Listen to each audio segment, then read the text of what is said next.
Welcome back to our ArtPath Artist Talks series. My name is Sabrin Stevens. I'm a gallery associate at the Lansing Art Gallery. With me today I have Michelle Carlson, our acting executive director, Katrina Daniels, Sarah Parker, and Laura Ackerson. The Lansing Art Gallery and Education Center is a nonprofit organization that has been a staple in the Lansing community for over 50 years. And has been a leader in the creation of public art in Lansing for over the last 12 years. ArtPath, which is celebrating its 5th year this year, is one of those public art programs. ArtPath is the result of the hard work of Katrina Daniels and Emily Stevens of the City of Lansing Parks and Rec Department. I want to say a special thank you to our sponsors, Rathburn Insurance and Auto Owners Insurance, as well as our site sponsor, Michelle Massey and Joe Feinleiter. And after today's talk, we will also have an art activity where we'll make paper frames inspired by Marissa's work. So I will hand the mic over to our artist today, Marissa Tawney. Got my prop bag here. Well, thank you so much for having me. My name is Marissa Thaler. I did the piece over here. It's called One Wish, and I think it makes a little bit more sense to give my history as an artist, and then it kind of explains a little bit about the piece. So I'll just start out I wrote down my questions, so if I panicked, I'd have them right here. But essentially, people ask me a lot, like, oh, when did you start drawing? When did you get into art? And I think I was always kind of drawn to drawing, but I didn't actually start drawing until I got to college. It was always something that I enjoyed, but especially looking back at things with an educator eye, nothing I did was great. I didn't look back and go, oh, I was a savant. I didn't know what I was doing. I was like a typical angsty high schooler drawing eyeballs and stuff. So anyway, then when I graduated high school, I went to Grand Rapids Community College, and that's where I learned to draw. They had some really incredible teachers, and they taught me in the classical drawing style. And I look back on it, and I think it was a good thing that I didn't have a lot of experience, because I noticed that some of my cohort were burdened by these bad habits that they had practiced over and over again. And here I was starting fresh. I was just like green, right? I'll learn it the right way the first time. And so I kind of attribute that to how I was able to pick it up so quickly. And then after 2 years there, the teachers are just incredible there. So after 2 years of working on art at CC, I got a scholarship and went down the street a block to Kendall College of Art and Design. And I decided that I wanted to go into illustration. And so illustration is different than fine art. The way I used to explain it to my students is like, if I'm a fine artist, I'm going to paint something and then sell it, right? But if I'm an illustrator, more often than not, I am working on something that somebody's asked me to create, and then I'm, producing it for them. So it's nuanced. There's more that goes into it. Sometimes it's like when you're looking at it, you can tell if it's fine art or if it's illustration. But I really was drawn to illustration. So up on the 7th floor, I joined the program. And what I didn't know is that every other kid in the program were people that had been drawing since they could hold a crayon. And they're the kind, and these people that can draw a superhero doing any kind of pose without even looking at a source picture. They're like, oh yeah, I can do Spider-Man, oh yeah, I can. And they were just incredible. And I was immediately over my head, freaking out, like, I don't belong here. They're so much better than me.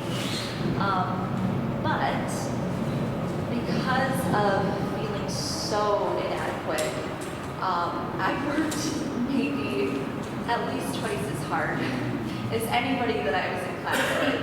And we would have almost these contests. It wasn't a big cohort, but we'd have these contests in our classes, right? And so an assignment maybe was render this realistic portrait and do it 3 times as big so we all have the same measurements, we're all working from the same source, and we have the same amount of time. And at the end, we put them all up on the wall next to each other, and we critique, we go right down the line, and that exacerbated every flaw in your drawing because it was next to somebody else's, that maybe had done it better. And we had all been looking at the same thing for 2 weeks, right? So I was terrified that mine was going to be an embarrassment. So I put in 10, 15 more hours, than the next guy, just to make sure it was getting to where it needed to be. And it wasn't, thank goodness for me, it wasn't the talent, right? It was the work ethic. And if it's working hard, that's something that I know I can do, right? The talent, it's always shaky, but if it's just working hard, I got that one down, right? So I actually shifted gears before I finished my 4-year illustration degree, and I went into education. And then I moved to Lansing, got a job. I taught for about 10 years, and 7 of which were in Waverly Public Schools, and I taught elementary art. So first grade, and like a tiny little stint in kindergarten, but 1st grade through 6th grade.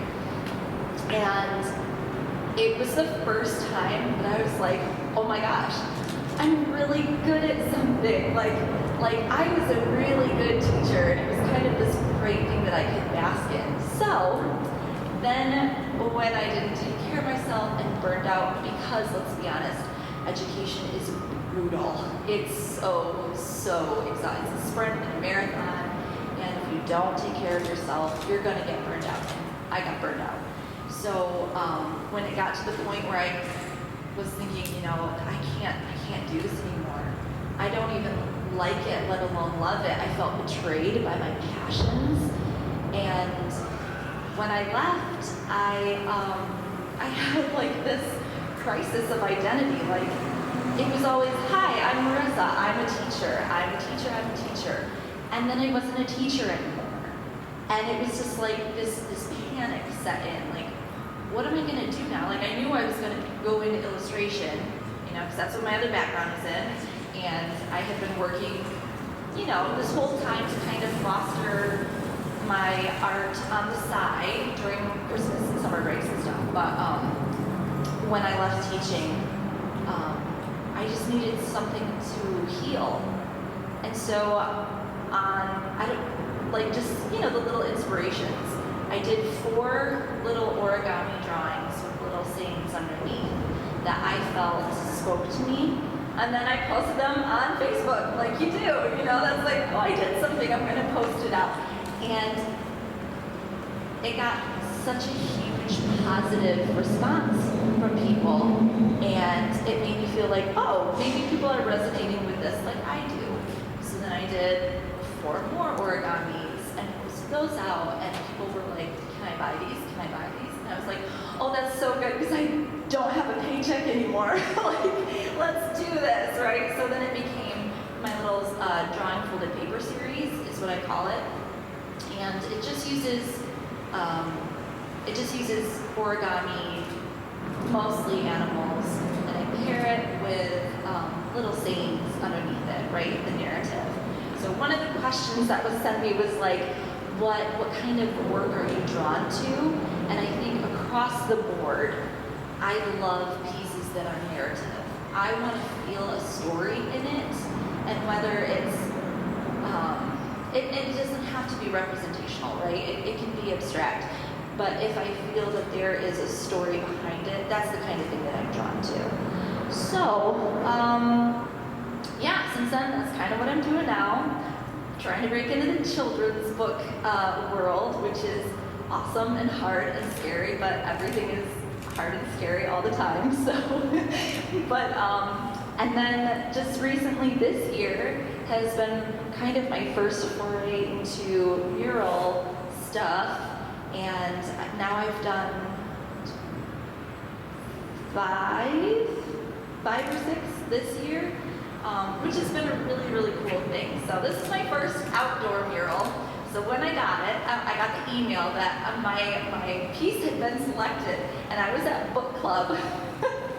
And I was so excited, like somebody was in the middle of talking, and I'm just like, guys, knocking things over. I'm like, guys, guess what? This is so great.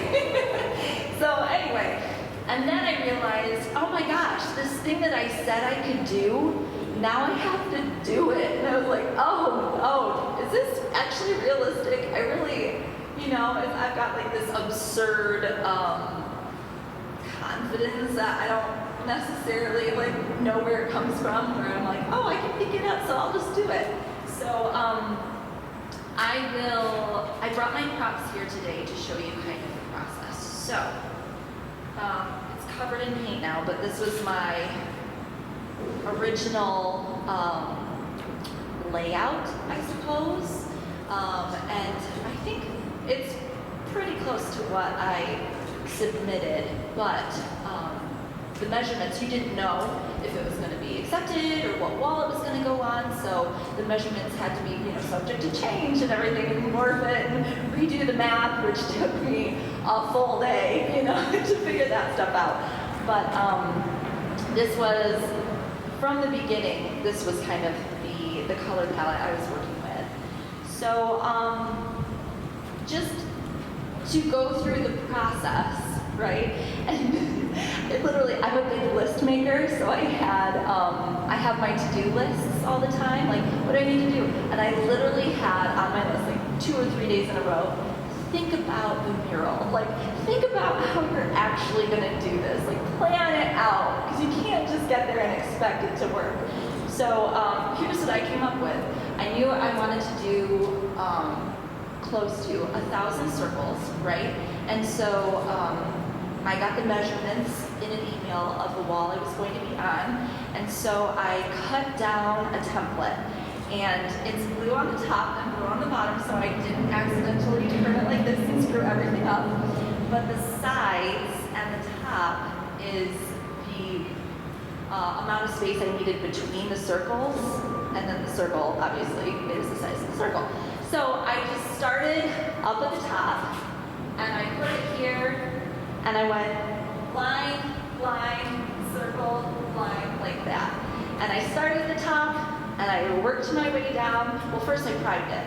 And when I got here, I was like, oh, it's gonna be really dirty. Okay, that checks out. Like, this is an outdoor mural. I should have thought of that. But I had to wash it off first, because pigeons live here, right? This is their home. So, wash it off. Do a couple coats of primer, and then set up the ladder, and started at the top corner and all the way down. Top next to it and all the way down.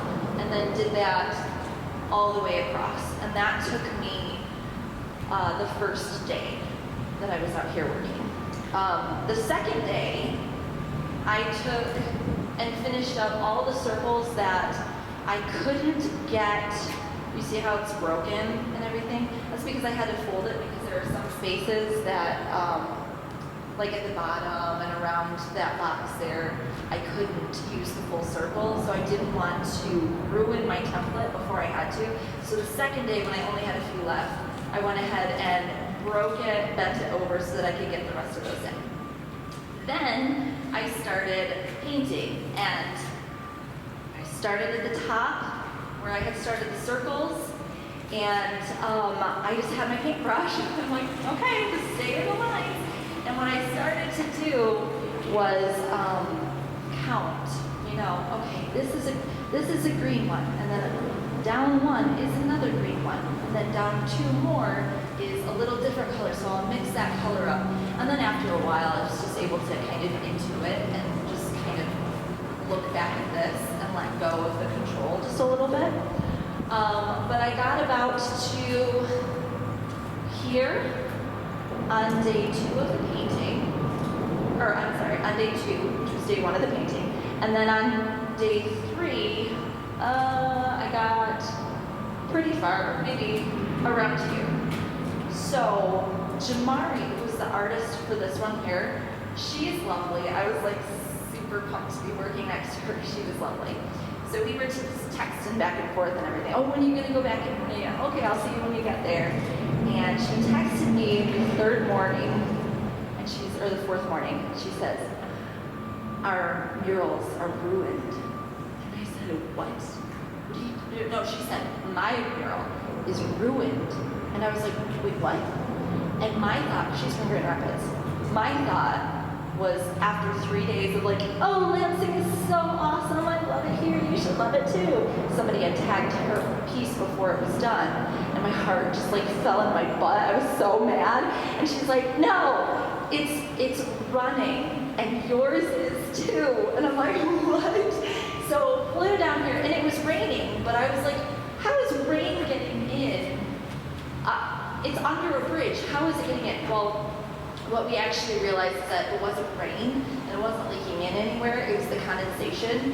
Because when you did, I mean, I wouldn't have done it, but on the other side we went over, and if you did this, it was just thick water, just like standing water on our pieces. It had been very cold. It'd been chilly, and then it turned warm really quickly. And so the condensation formed and stayed and kept anything that we had painted the second day from curing. And when there was enough condensation, it would start to run. So there were some where it just looked like streams of paint. And I'm trying to see here. There's a little bit here. Afterwards, you can come up and critique it. That's fine, fine. And then Jamari actually left some of her drips because she ended up really liking how it looked. So that first day, there was nothing we could do. It's like, okay, step back. The next day when it was dry, she started painting again. I came the day after that, and it was like, okay, I guess we redo this. And so it was kind of the same type of thing where, like, my piece is not a technical piece. I was not drawing a face that was really difficult to draw. I was not drawing hands. I wasn't drawing, like she's got some technical stuff that's a little bit more challenging. Mine's just circles, and it's just hard work. So it goes back to like, okay, this is the one thing that you can do. So just do it. And so I started out by repainting the white spaces, and then I went back in and color matched all of the circles that were degraded by the water. So I got to the same spot that I was at a couple days before. I got to the same spot, and then when I finally finished painting, then it was starting back over for the last time. And so for this process, I knew, like, I've got stupid confidence, but I'm also not about to actually draw by hand 1,000 frames. I'm not an idiot, right? So what I did instead, ahead of time, was I took some, oh my gosh, what's it called? Linoleum. I took some linoleum and drew the cranes using my stencil as like the size, right? And I drew 3 different views of the crane, and then I cut those out to be like a stamp, and then I stamped them onto more linoleum and cut those ones out, right? Because it's the inverse. So then I had 6, right? Because I didn't want a whole bunch of the same ones to be next to each other. And then I came back with my black paint, and everything had dried, everything had cured. It was lovely, it was fine. And I'll show you, oh yeah, I have it over here. So I take the black paint, roll it onto here, roll it onto here, and then push it onto here. I actually had a painter thing, like a different roller, and I used this sprayer to push it evenly onto here. You gotta go slow and hold it steady so that it doesn't slip and make a mess. But once again, I started up the top corner and worked my way down, worked my way across. That took a long time.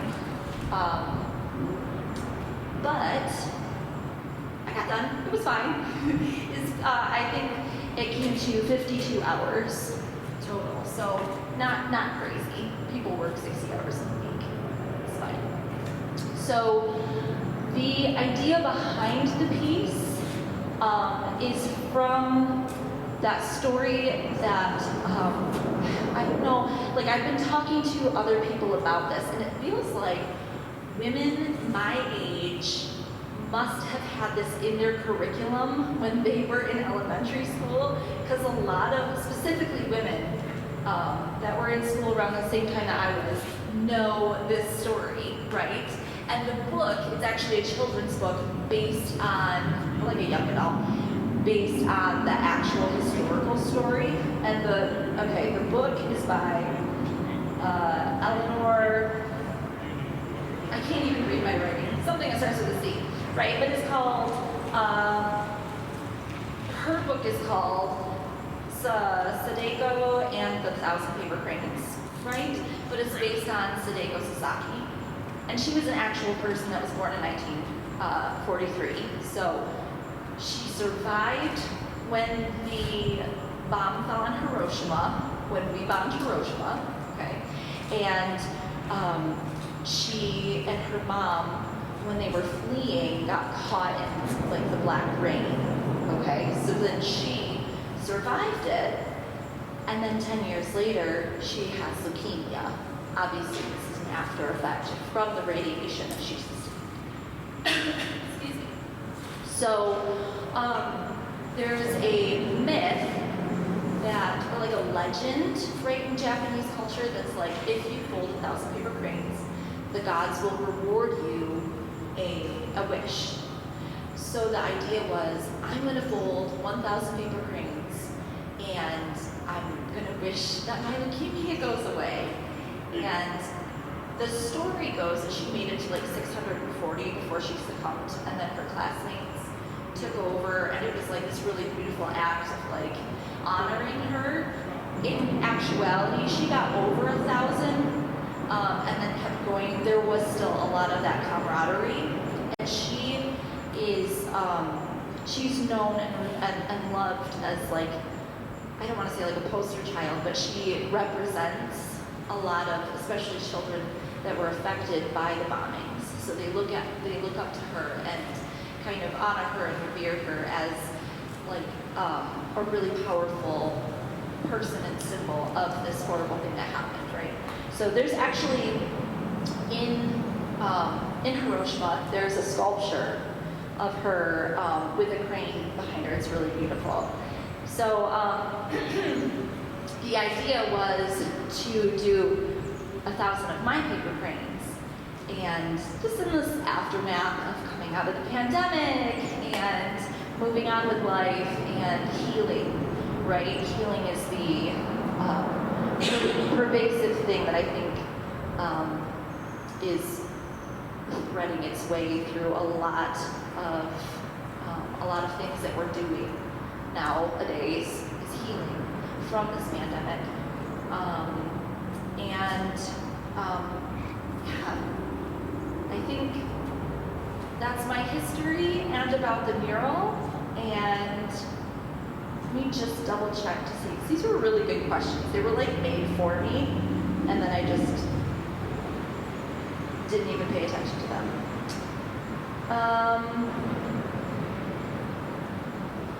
Okay, so here's a good one that I'll hit on. Okay, what does public art mean to me, right? So for a long time, I thought that I really regretted being a teacher because it was such a wound that, you know, I wish this had never happened, you know. But when I can like take a breath and take a couple years and realize that, wow, teaching really enabled me and like gave me this crazy skill set and all this knowledge that I wouldn't have even come supposed to, you know, without the teaching experience. And one of those things was like my view of public art.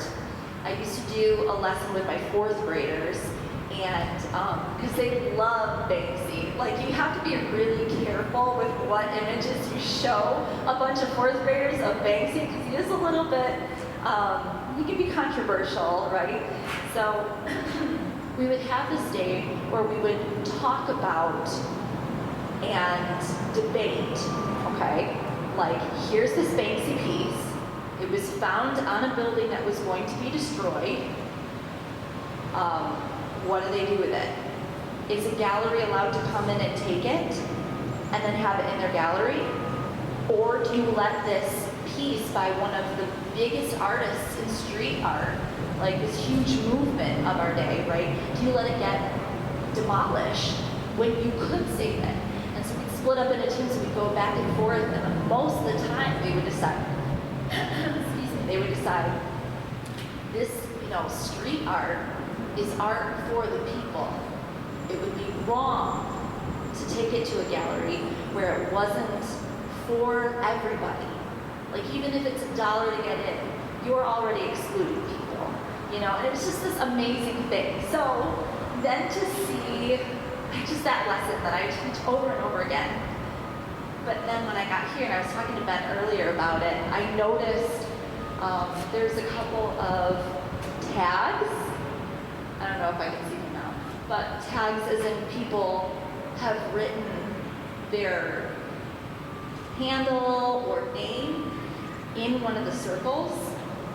And I noticed it one time when I was down here showing a friend, and like, I was like, oh my gosh, this is terrible. This is the worst thing. And, excuse me, and I feel like, given a little bit of space again, it's like, okay, it's not being done in a disrespectful way. And just like my fourth graders, like, came to the conclusion, I need to be okay with, like, it's in the public now, it's not mine, it's not, you know, mine to obsess over, it's for the people, and you need to relinquish some of that control and be okay with it taking on a new life or new form if it happens, right? So anyway, that was a really great question. But if anybody has any other questions. Question.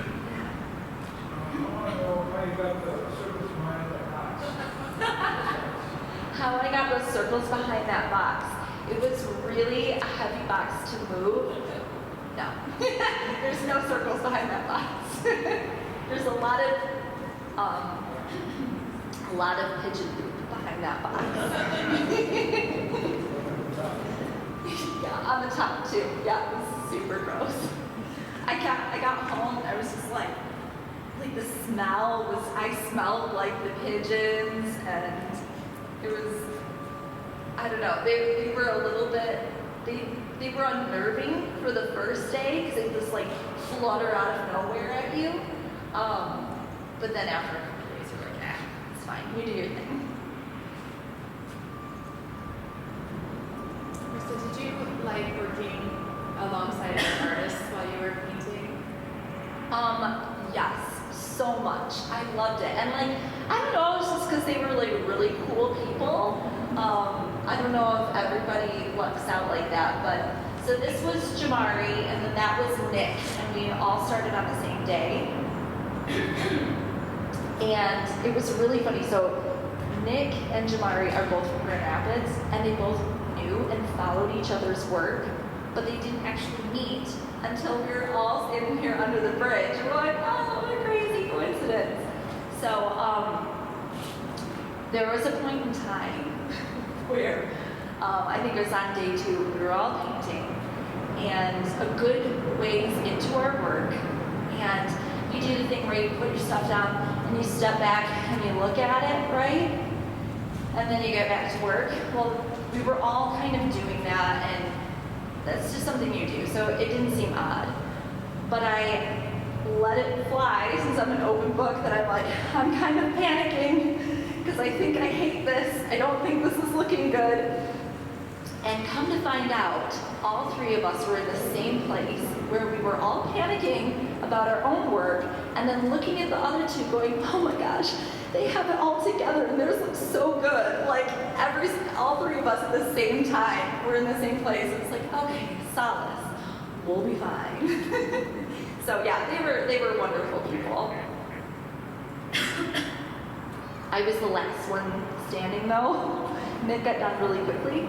And then Jamari got done a day and a half before I did. So then it was just me trying to like finish things up. And the public are super kind.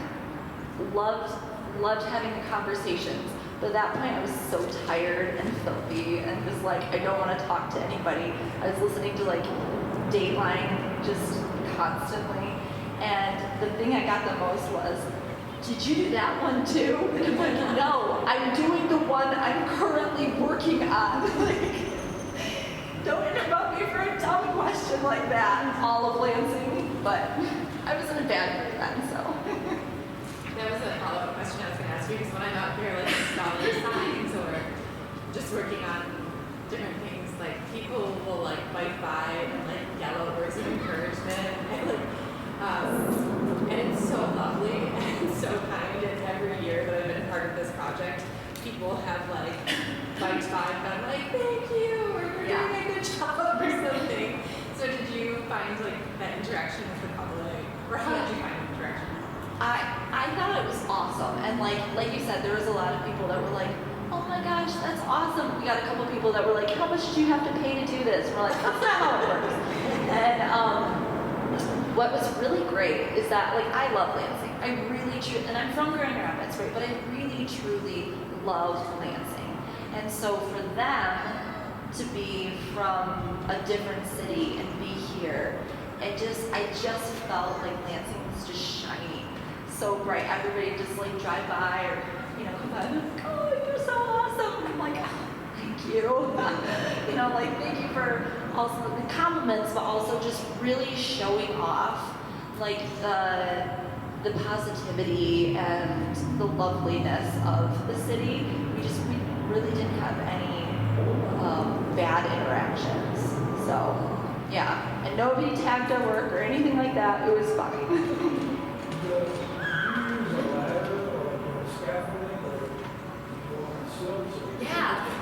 Yeah, I did use a ladder. In fact, I had one ladder, and Jamari had a different kind of ladder. Mine was, I don't know what they're called. I don't know ladders, but like, mine was like this, and hers was just this.